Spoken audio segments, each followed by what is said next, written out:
मुख्यमंत्री शिंदे यांची श्रीनगर भेट राजकारण नाही, बावनकुळे यांची माहिती।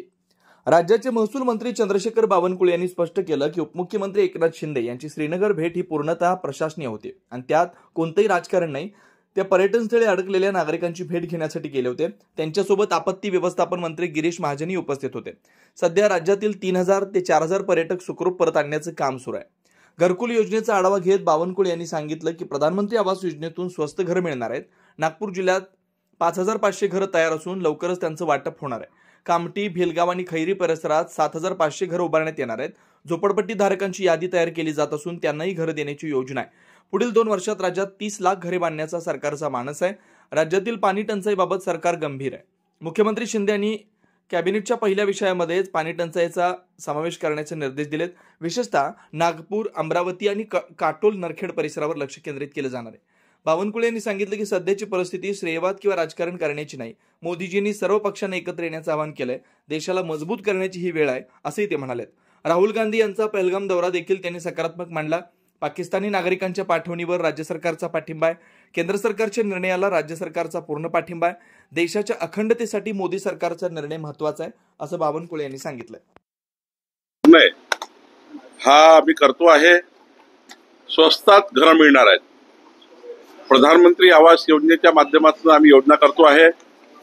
तसंच कामठी शहरामध्ये 2500 घरं बांधण्याचा निर्णय आम्ही करतो आहे। भिलगाव, खैरी जवळ आम्ही 5000 घरं बांधण्याचा निर्णय घेतला आहे। त्याचं काम 80% पूर्ण झालं आहे। नागपूर शहर आणि जिल्ह्यातल्या 5500 लोकांना लवकरच आम्ही जे आता तयार झालेले घरं वाटणार आहोत। मुख्यमंत्र्यांच्या माध्यमातून माननीय मुख्यमंत्रीजी गडकरी साहेब वाटप करणार आहेत। लवकरच नागपूर शहरामध्ये हिस्लॉप कॉलेज जवळ जी म्हाडाची इमारत आहे तिचं रिडेव्हलपमेंट करण्याचा निर्णय आम्ही घेतलेला आहे आणि म्हाडाच्या माध्यमातून जेवढे शहरामध्ये अतिक्रमण आहे तेवढे काढून त्यांना सुद्धा घरं मिळाले पाहिजे याचाही आम्ही योजना तयार केली आहे। आता आपण जे झोपडपट्टीत लोक राहतात, जिथे जिथे लोक राहतात त्यांची यादी बनवणं सुरू झाली। आमच्या एनएमसी कमिशनरनं संपूर्ण नागपूर शहर जिल्ह्यामधले झोपडपट्टीत राहणाऱ्या लोकांना प्रधानमंत्री आवास योजनेचं घर देण्याचा निर्णय आम्ही घेतलेला आहे। कारण माननीय मुख्यमंत्र्यांनी 20 लक्ष घरं केंद्र सरकारकडनं मंजूर केले प्रधानमंत्री घरकुल योजनेमध्ये आणि आता 10 लक्ष घरं पुन्हा माननीय मुख्यमंत्री केंद्र सरकारकडनं आणणार आहे। त्यामुळे 30 लाख घरं म्हणजे हा रेकॉर्ड आहे। राज्यामध्ये 30 लक्ष घरं पुढच्या 2 वर्षात निर्माण होणार आहे। 30 लक्ष घरं आणि माननीय मुख्यमंत्र्यांनी माननीय मोदीजी आणि माननीय आमचे शिवराज सिंग चौहानजी यांच्याकडनं हे मोठं पॅकेज महाराष्ट्राकरता आणलं आणि त्यामध्ये नागपूर उपराजधानीमध्ये एकही घर आपल्या शेतमजुराचं, झोपडपट्टीत जाणाऱ्या लोकांचं शिल्लक राहणार नाही।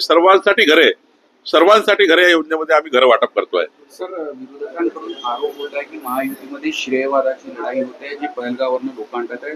सीएम शिंदे साहेब आणि सीएम साहेबांकडून वेगवेगळी ट्विट आली आहे। जी आकडेवारी देतात त्याच्यामध्ये तफावत आहे, जी शिंदे देतात आणि जी भाजपकडून देतात। असं आहे, काहीही मनामध्ये मनमुठाव नाही, काहीही सत्तेमध्ये कुठलाही विसंवाद नाही।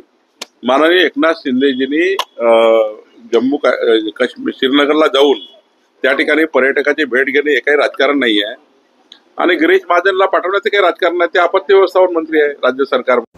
आपत्ती व्यवस्थापन मंत्री म्हणून गिरीश महाजन गेले, एका पक्षाचे नेते म्हणून त्या ठिकाणी एकनाथ शिंदेजी गेले। त्या ठिकाणी जास्त व्हीव्हीआयपी मुवमेंट वाढू नये म्हणून इतर लोकांना आम्ही नाही पाठवलं, कारण हीच जर मुवमेंट वाढली तर मोठ्या प्रमाणावर त्या ठिकाणी व्हीआयपीच त्या ठिकाणी सिक्युरिटी राहील। त्यामुळं शिंदेजी आणि गिरीश महाजनजी गेले आणि त्या ठिकाणी सर्व पर्यटकाला आम्ही सांभाळून राहिलो आहे।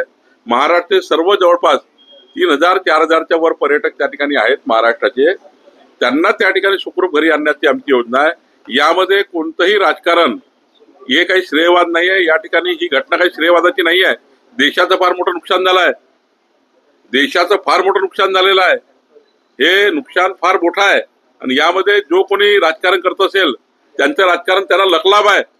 अशा घटनेमध्ये संपूर्ण देश हा पाठीशी उभा राहायला पाहिजे सरकारच्या आणि माननीय मोदीजींनी सर्व पक्षाला आवाहन केलं आहे। हे राजकारण करण्याचे दिवस नाही आहे, या देशाला मजबूत करण्याचे दिवस आहेत आणि त्यामुळे मला असं वाटतं या घटनेवर राजकारण करू नये। कुठेही आमचा विसंवाद नाही आहे. एकनाथजी, देवेंद्रजी आणि अजितदादा आम्ही रोज त्या ठिकाणी काम करतोय सरकार म्हणून, आणि सरकारची प्रायोरिटी आहे या पाणी टंचाईमध्ये मोठ्या प्रमाणावर पाणी टंचाई उपाययोजना करणे. आता तर परवा कॅबिनेटमध्ये माननीय मुख्यमंत्र्यांनी सूचना दिल्या की कॅबिनेटचा पहिला विषय, कॅबिनेट मधला पहिला विषय हा कुठली चर्चा नाही, पहिल्या विषयावर महाराष्ट्राच्या पाणी टंचाई चर्चा होणार आहे. म्हणजे कॅबिनेट सुरू होण्यापूर्वी या राज्यामध्ये पहिला विषय असणार आहे पाणी टंचाई आणि गुरांच्या छावण्या, लोकांना पाणी. त्यामुळं आमचं सरकार एकमतानं हे पुढे जाण्यासाठी काम करत आहे. राहुल गांधी पहलगाम का दौरा करने वाले हैं आज. तो पहलगामला गेलं चांगला आहे ना, राहुल गांधी गेले तर चांगलंच आहे. सर्वपक्षीय लोकांना एकत्र येऊन आपल्याला यातनं पुढे जायचं आहे, देश मजबूत करायचा आहे. त्यामुळे राहुल गांधी पहलगामला गेले, चांगली पहल आहे.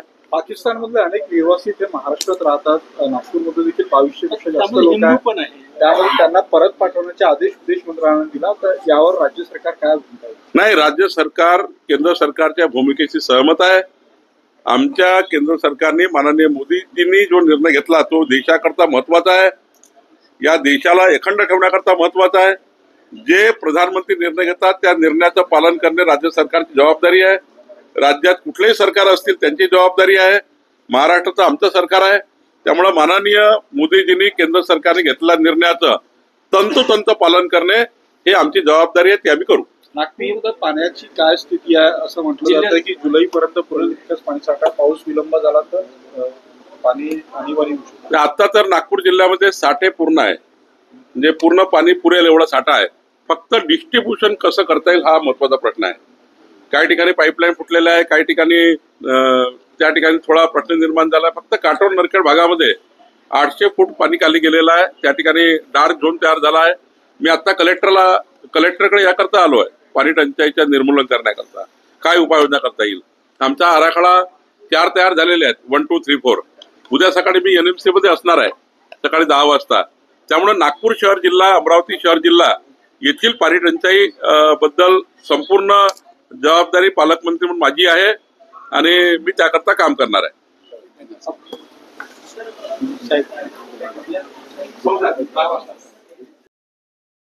क्या आप इंटीरियर के बारे में सोच रहे हैं पर डिजाइन फाइनल नहीं कर पा रहे? होम इंटीरियर या ऑफिस इंटीरियर, किसी भी डिजाइन आइडिया को रियलिटी में कैसे बदले, आज हम ये जानेंगे इंडस्ट्री एक्सपर्ट्स से. हमारी कंपनी जो है डिजाइन ब्यूरो, उसमें interior designing, renovation, architectural design, landscaping end renovation, furnitures, ये सारे जॉब्स हमारे यहाँ होते हैं. और पिछले 20 साल से हम लोग इस फील्ड में हैं.